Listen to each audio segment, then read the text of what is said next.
prevent problems that may occur if services and supports are not well integrated. For example, delayed transfer.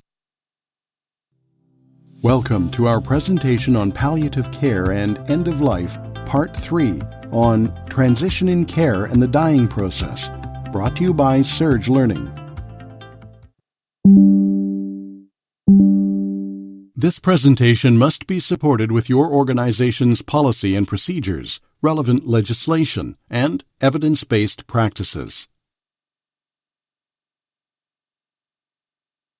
What you will learn today.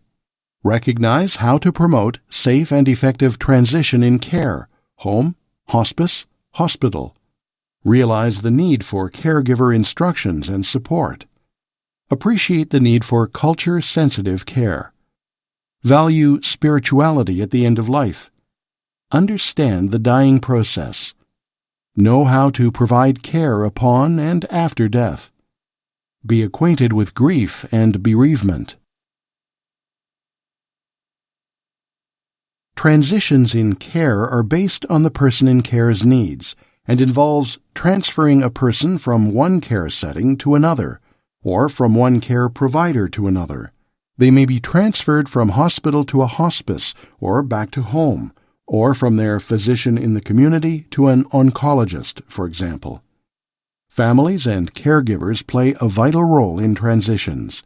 As previously mentioned in Part 1, healthcare professionals should have informed discussions with persons in care and their agent or substitute decision-maker about available care settings to assist them with advanced care planning. Healthcare professionals need to work together and with the person in care, their family, and their caregivers to ensure that transitions in care are timely, appropriate, and safe. To ensure continuity of care, transitions in care should be coordinated among knowledgeable and skilled healthcare professionals who are familiar with the person's clinical status, goals of care, plan of treatment, care plan, and health information needs. Timely and effective communication is essential to prevent problems that may occur if services and supports are not well integrated. For example, delayed transfers, readmissions, or poor care due to lack of information. All information shared during care transitions must meet the legislated Freedom of Information and Protection of Privacy requirements. The hospice palliative care team needs to provide instructions to family informal caregivers as they are part of the person's care team in the last stages of the person's life. It is important to provide them information and guidance on turning, changing, washing, massaging, and positioning the person in care. They also need to instruct them on providing sips of fluid if the person is able to swallow, and administering analgesics and other medications as prescribed and as taught by the palliative care team. Ensure family members have access to appropriate professional and support services, needed equipment, and supplies. Encourage family members to talk to the person even if they cannot respond to them, and tell them how he or she will be remembered. Give he or she the permission to die. For example, "It's okay to die. You'll always be loved." Encourage gathering of family and friends, touching, grieving, and saying their goodbyes. Since the role of family members and informal caregivers in hospice palliative care has expanded, and they are asked to assist with care, they will experience many stresses and have their own need for support. It is important for the palliative care team to help family members and caregivers cope with the added demands of caring for the dying person and to remember that family members may each cope differently. The care team can help family members and caregivers understand the medical information related to the dying person's illness, be knowledgeable about the dying process, and know how to access needed resources. The team needs to allow family members to share their feelings as they are dealing with their own sense of impending loss and grief, while they are trying to provide emotional support to the dying person through the process of dying. Resources such as a psychologist or social worker can be made available for caregivers to help them deal with their own emotions. The team can facilitate communication between family members and the dying person to help maintain and strengthen relationships as they adapt to changing roles. A child might now become the parent's caregiver. They can also help family members differentiate their needs, for example, fatigue, fear of letting go, from those of the person in care, and provide assistance in meeting physical, psychological, and spiritual needs. Caregivers need to be aware of and sensitive to the person in care's beliefs, traditions, and cultural practices as they impact the person's attitude and feelings towards their illness and impending death.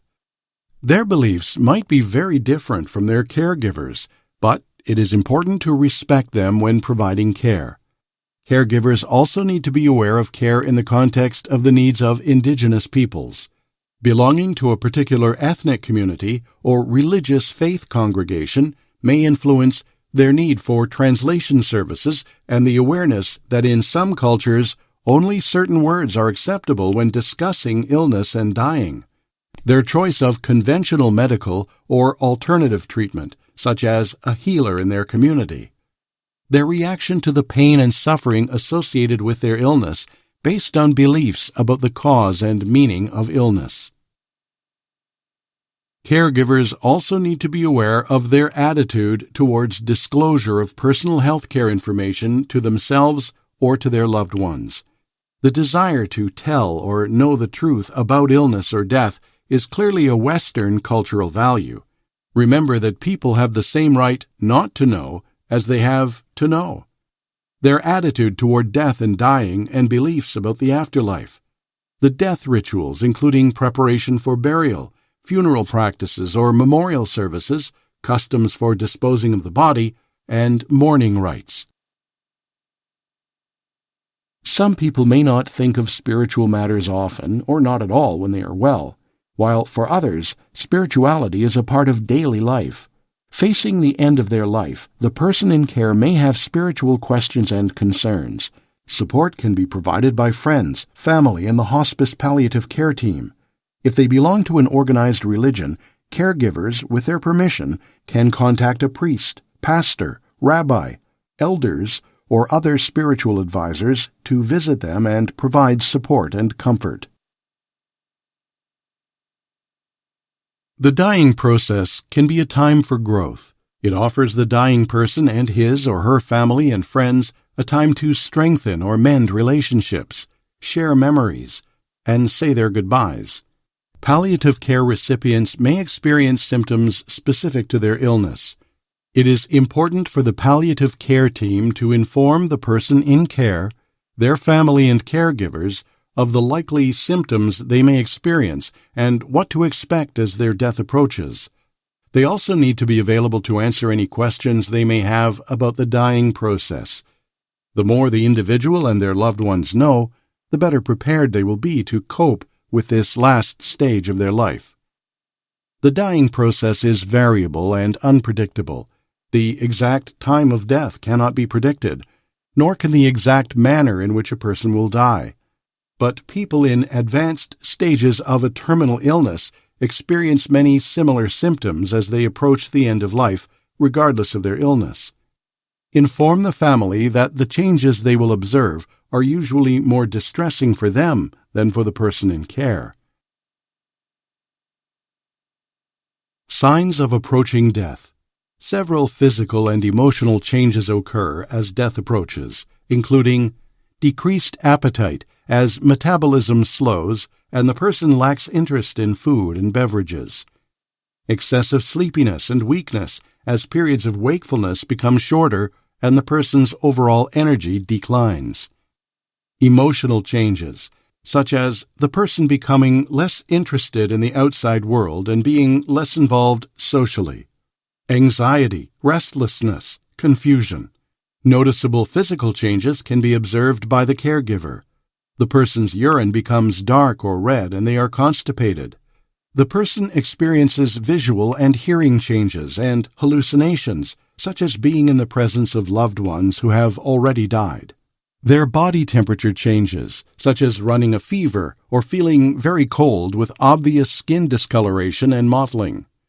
Their sound of breathing, congestion and breathing changes as they have periods of rapid breathing alternating with short episodes when breathing stops.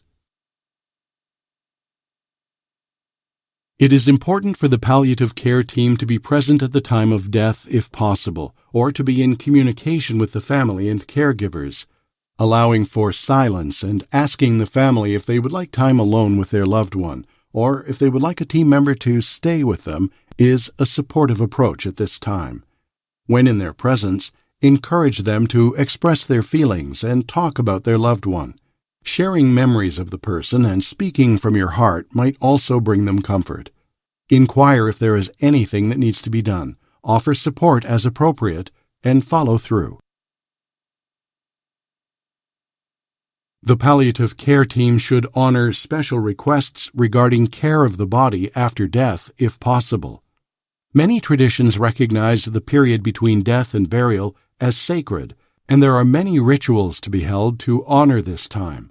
One of the most beautiful practices is anointing and washing the body to prepare for burial. However, this is now generally done by professional caregivers rather than by family and friends, unless it is specified in the advance care plan. An autopsy is often not needed to determine the cause of death when a person dies of a disease or condition that had been diagnosed. If a diagnosis and cause of death is unclear, some families may wish to have an autopsy done to provide them with information about diseases or conditions that they also may be at risk for developing. There are also many cultural ceremonies that take place in various communities. In most Canadian families, information will have been left and documented on the plan of care to contact the funeral home of their choice, followed by a full funeral a few days after that. An example of cultural ceremonies includes the Cree Wake and Round Dance, the ceremony for delivering the body back to Mother Earth, as well as the ceremony to commune with spirits who have shed the body, constitute part of the bereavement and healing process. Grief following a loved one's death is multifaceted and is a normal, healthy response to loss. People experience grief in their own way, and responses are influenced by personality, family, culture, and spiritual and religious beliefs. Although the focus is mostly on how the person reacts emotionally to the loss, it also affects them physically, cognitively, behaviorally, and socially. Shock, denial, anger, and guilt are all common reactions after the death of someone close. For example, a person may feel angry toward other family members, a higher being, or even at the person who died. Or survivors may feel guilty because their loved one had a long illness and they are relieved that the death finally occurred. These are all normal reactions to loss. Bereavement follow-up for families can be done by nurses, physicians, volunteers, social workers, psychologists, pastoral care workers, or bereavement coordinators. It may include holding a memorial service for families in the facility, attending the funeral, making phone calls, providing contact information for available resources, and referring for grief counseling. What you have learned about in this presentation. Recognize how to promote safe and effective transition in care, home, hospice, hospital. Realize the need for caregiver instructions and support. Appreciate the need for culture-sensitive care. Value spirituality at the end of life. Understand the dying process. Know how to provide care upon and after death. Be acquainted with grief and bereavement.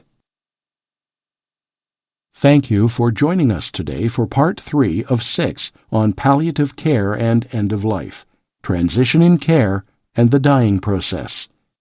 The next 3 other parts of this course consist of Part 4, Advanced Care Planning. See Surge Module on Personal Directives, Enduring Power of Attorney, Guardianship, and Trusteeship. Part 5, Surge Module on MAID. Part 6, Surge Video, Palliative Care and End of Life. Are you ready?